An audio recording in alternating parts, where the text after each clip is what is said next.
أعوذ بالله من الشيطان الرجيم. بسم الله الرحمن الرحيم. وإذ بوأنا لإبراهيم مكان البيت ألا تشرك بي شيئا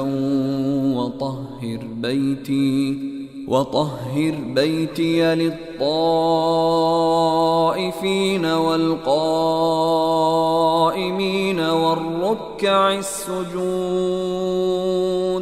وأذن في الناس بالحج يأتوك رجالا وعلى كل ضامر يأتين من كل فج عميق ليشهدوا منافع لهم ويذكروا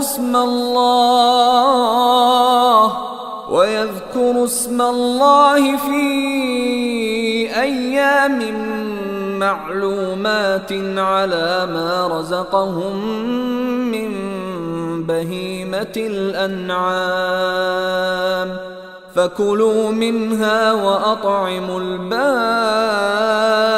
الفقير ثم ليقضوا تفثهم وليوفوا نذورهم وليطوفوا بالبيت العتيق. ذلك ومن يعظم حرمات الله فهو خير له عند ربه.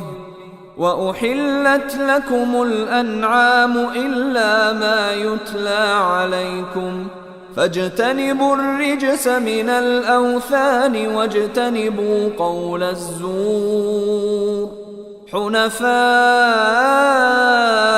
لله غير مشركين به.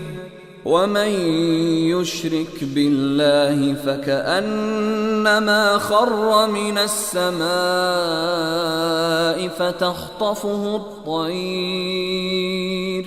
فتخطفه الطير أو تهوي به الريح في مكان سحيق.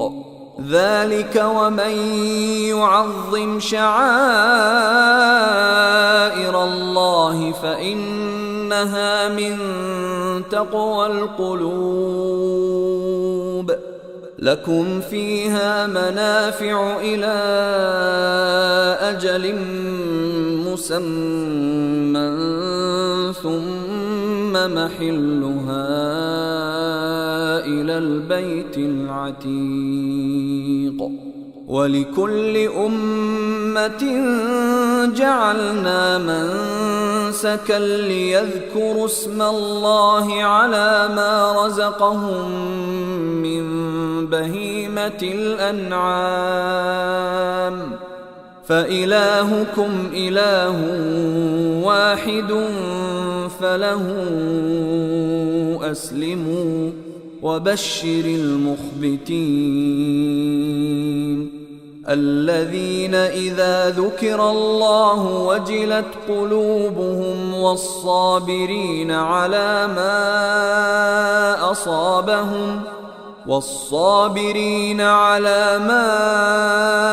أصابهم والمقيم الصلاة ومما رزقناهم ينفقون. والبدن جعلناها لكم من شعائر الله لكم فيها خير فاذكروا اسم الله عليها صواف.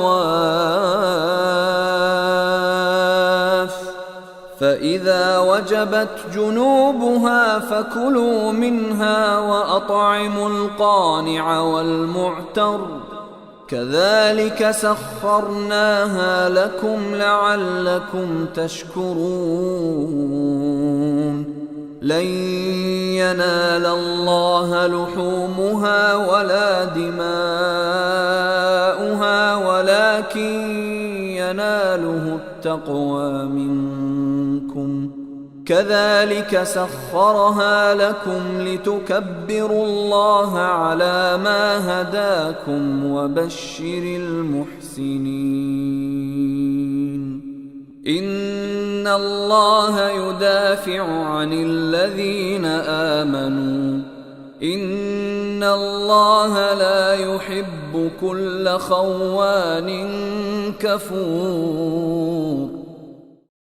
صدق الله العظيم.